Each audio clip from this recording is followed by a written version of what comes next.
I'm here with Face, and we are in for a round of quickfire questions. Are you ready? I'm ready. Let's see. So, what's the first app you're opening in the morning? Strava. Favorite player to have never been on your team? Profit. Who is Elliot Kipchoge? A freak. Why would I ask you that question? The only sub 2 hour marathoner. Goats or dive? Dive. Favorite YouTube channel to watch as white noise? No idea. Quickest yes to have given in your career as a coach? Do you want Kevstar? Considering that your nickname is based on you just having weird smileys as your nickname in TF2 lobbies, what's the best smiling emoji? The one I ended on was like using one of like a smiley and then like it's like three faces. I can't describe it. It's just like yes, using a smiley face as an eye and then like a yeah. Now, of course, we also want to move a little bit into the now.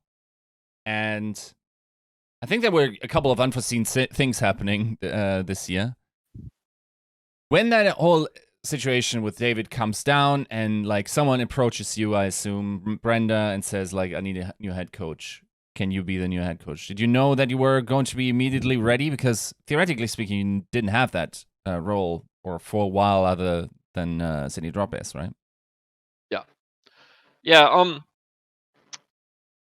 I had an offer to be like I think I've always been prepared to be a head coach. I had an offer like earlier in the preseason to be a head coach, and I had to turn that down. Or not had to. I wanted to turn that down because I didn't think that team would be as competitive as I'd rather be like an assistant on a winning team than like a head coach on a losing team. Um, so like I was ready. Like I've always thought I've been ready, but winning is more important than like a title. So like to me at least. So I was ready. I was just like I was more than happy to like, win with David or like, lose as a head coach somewhere else. That just doesn't sound as fun. So yeah, it came fast but like I don't think there was any problems with like readiness. Right. Now, you guys had 3 pickups in this offseason. How much, like, okay, let's start chronologically. Was Rhino something that you both came up with, or is that, like, how do you arrive at Rhino? Ryan is just like he's just like this cool player. Like I think he's got like a lot to learn like coming into like the league, but like he was a DPS player. And he's like really come into like skill wise, he's like really come into like his own being just like a really really good ball player, and then just like becoming like really well rounded. I think like not so long ago, like he was kind of just like he didn't really have like a really strong hero, and then now he's got like one strong hero, like exceptional hero, maybe a couple more actually, and then can play everything like really well rounded, and he's like a leader in game, and he's like not afraid to do things, which I think is like really valuable in a tank player. The fun thing is that, like you mentioned, how professional Gladiators are as an organization. We talked to Hydron last week, and I asked him, like, which player is going to have the most issues like integrating into an environment. And while he said that eventually Rhino is going to integrate, he thinks like it's for sure going to be Rhino who's going to have the most issue integrating. Are you sort of meeting him halfway and creating like an atmosphere in your team that sort of meets him? I think he like always like coaches the player. Like Ryan knows that he's got things to work on, and like we know that we've got things to work on with him. But like he's a competitor. Like I think at the end of the day, like people that just like their sole desire is just to win, they're like pretty easy to work with. You might not see eye to eye on like the direct like how to like take that approach, but like it's pretty obvious when like things are not conducive to winning, and like that's pretty easy thing to like use as like thing to like logic them out of any like sort of bad behavior. So like I like Rhino really wants to win. Like that's where like any sort of like conflict would ever happen with him, and he wants to win. So like I think he would be like a pretty easy person to work with. Was it easier to take a chance on him, considering like you will just need one tank in Overwatch 2 and like space is already there? I don't think that really like came like when like Rhino's not like this risky player that we think because like we already have space. Ryan is just like a good player in his own right. Right. Now you also picked up Funny Astro, of course. Like had a pretty unfortunate season due to the visa situation, but I think a lot of people would rightly locate him as possibly like the best main support of the last couple of years. You had another best main support of the last couple of years beforehand. Is there any fear for Astro to sort of get mothed in your team? I'm sure like he's thought about it himself. The one thing about Astro, his Lucio is like the best. In my like easily the best Lucio. His Brig is really good. So like Skew's the best Brig, so like it's hard for him to compete, but like I think he can. And like he is like he's a much more well-rounded player than like people kind of give him credit for. So like he can play like Lucio, Brig, Mercy exceptionally well, and then like he can also play BAP really well. So I think like he's just like a different player to Skewed. So they'll both have like, their own separate things. And like this is a competition. Like everyone has to compete against everyone. Like Arns, Kev, and Patty all have to compete against each other, and like Rhino and Space have to compete against each other, and like it's like a healthy thing that they can do and like push each other to be better players. Yeah, I recall talking to Astro when he was still with Philly, and he's like, I was in this hyperbolic time chamber, and I just practiced Brig all this time whilst being stuck in Europe. Now, I imagine cutting the hero pools and just like advising players to like get into the different support heroes will be pretty challenging. So how do you see like the puzzle piece of Shu, Skewed, and Astro working out? Because I assume you have to apply weights. Like you probably tell Astro, okay, if we get into a Lucio meta, you're my guy most likely. And then if we get into a Brig meta, we'll scrim presumably and like figure out who the best guy is for that situation, not just on the ability to play, but also communications and whatnot. So what about all the other heroes? Like, what if BAP is played? Is that something that you tell Astro to play, or are you going to tell Skew to put particular emphasis maybe in solo queue play? Right now, you don't really need to tell like people so much like what they need to play. Like they will just play the things that they have like more natural tendencies towards, and like you could kind of like work off that. Unless you really want something to be worked on.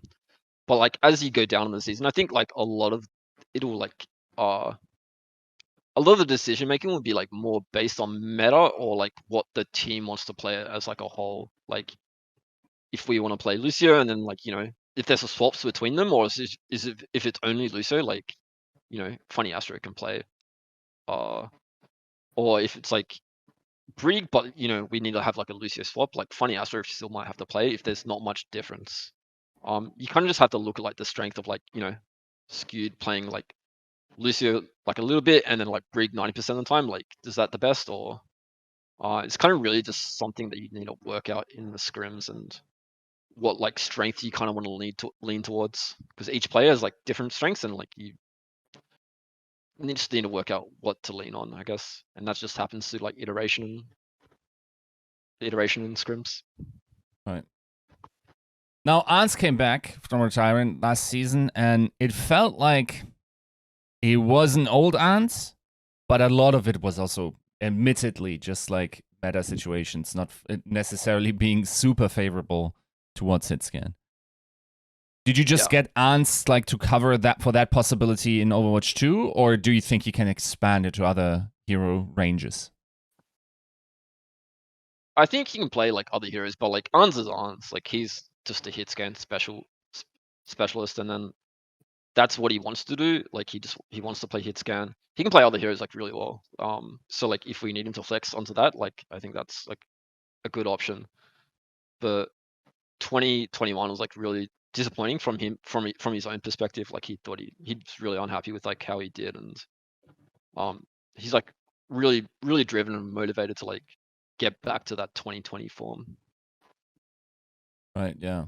Now, getting back into form is a great segue into the talk about Patiphan. So I talked a little bit about with other people, and they're like, it is really hard to get back from like a long break, especially like in a game that, while it is an FPS, it is pretty dissimilar in terms of like the aiming practices. It's not an arcadey shooter per se in Valorant.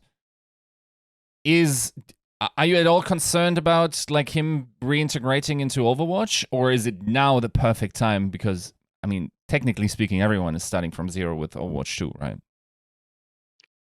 Yeah. I guess now is the perfect time. It is still hard. Like Patty's got a lot of like expectations on him to be like this like exceptional player, but it's gonna be really hard for him. Like no doubt, his success will be based off like the work that he does. But he's like this exceptionally talented player. Like you can't look at like what he's done in Overwatch before and then like Valorant recently and be like, this player is not talented. You can't really doubt his talent as like a video gamer, just like an FPS gamer.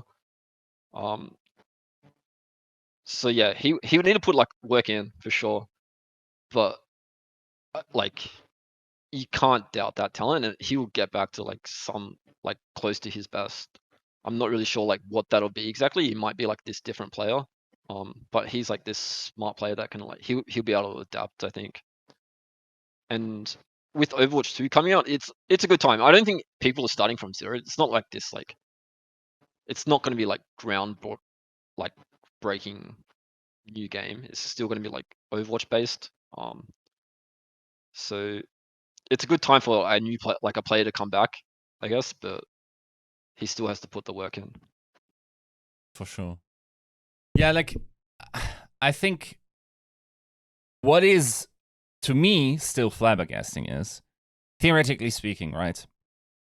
He just had like a great performance at Valorant Champions, and theoretically speaking, that's a scene that probably also pays pretty decent salaries. Yes, the argument is like probably in the regional scene where he is, he couldn't have gotten as great offers, but like, what do you think? Did you have to go in very early in order to sort of like convince him, okay, come back to Overwatch, we'll give you a contract already? And do you think it changes it a little bit had he had to make that decision like post Valorant Champions? You'd have to ask Patty if it changed, but like, we signed him when we did because like that's the way that Overwatch works, and like we had to like go through that process. And like a while ago, like I've always I had like a good relationship with Patty for a long time. Not the perfect relationship because he's this young kid, I'm this old guy, grumpy guy. But like a while ago, I was talking to him, and he mentioned that he was like just a bit dissatisfied with Valorant and not that happy with the game itself, and like he missed like certain things, and like just reminiscing. And then end of the season came, and I like, he still had the same opinion. And I brought up Overwatch to him, and kind of like he was interested, so like we just went down the path of like at the end of the season of like what picking him up would like look like. I don't think I think like Paddy is a competitor. Like he just like Rhino, like he wants to win like more than anyone. Um, he's just like this hyper competitive person. Um, I think if Gladiators was not like a really competitive team, he wouldn't come back to Overwatch. Like I don't think he would come back to like another team. He like so like things aligned for sure. But like he really likes Overwatch, so I think that's like a thing. But I think he could probably play any game competitively, and like just want to win, and like he would just like dedicate himself to that. Probably the game might not even matter. Do you remember when you first talked to him about the possibility and when you sort of like planted the seed of like, if you wanted to, you could come back to Overwatch, also in one of the best teams with a competitive salary and everything? Like, do you think that was important to sort of like place the seed and then reap the benefits later on? I mean, it wasn't really like a seed. It was more just like I never really like approached him about Overwatch at all. Like I was just like worrying about our season and like our things. I'm not going out of my way to like recruit Patty like on these like hypotheticals. So it was like at the end of the season, it was like I knew of his dissatisfaction. I was like, Patty, like you can probably play Overwatch. Like if you want to come back, like I can get you on a team. Um, and then like it was like he like showed his interest, and we kind of like went from there. It was no like this like thing that I've been grinding away. It was just like he said yes, and I was like, okay, let's try and work through this thing like pretty quickly. For sure. Right. So I guess as a last question, sort of as the year-end themed question, I mean, we still don't know what the game will look like that we're going to play on. What is your sort of like Christmas wish list for Overwatch in 2022?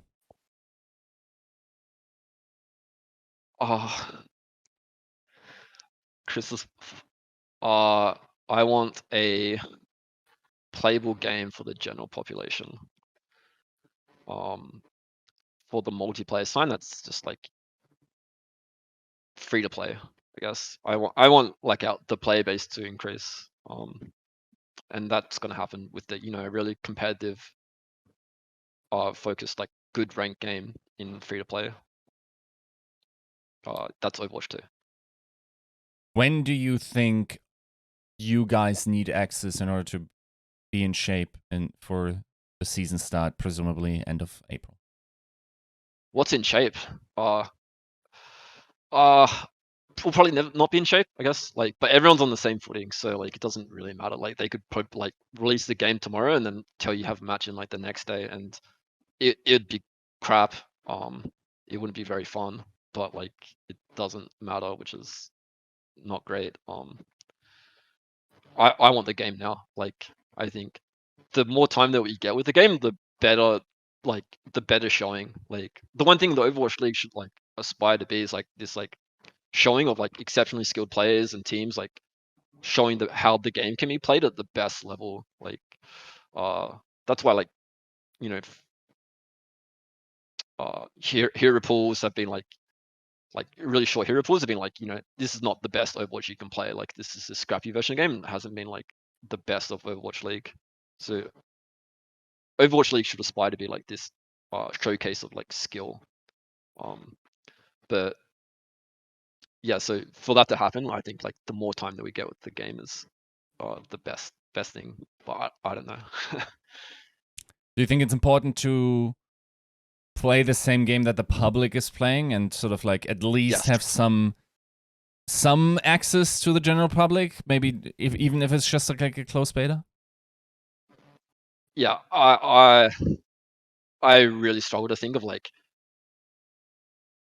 any sort of like world where like the game and the public access is not the same. I think if it's not the same, it's just like a really scuffed. It's just like a really bad approach. I think like I would rather play like Overwatch 1 for another year than play like a different version of the game. But if they get like access to like a public beta and like everyone can play the public beta, then that's fine. That's like probably the best result that could happen. Right. Then we wish you the best of luck in the rest of the off season. We heard you have some pretty big plans. Do you want to talk about like what's in store for you personally in the next couple of weeks? I don't want to talk about Right. that. No worries there. Otherwise, best of luck in the off season. Of course, have a great holidays and good way into the next year, and then we'll look forward to seeing your team competing in 2022. Cheers, man.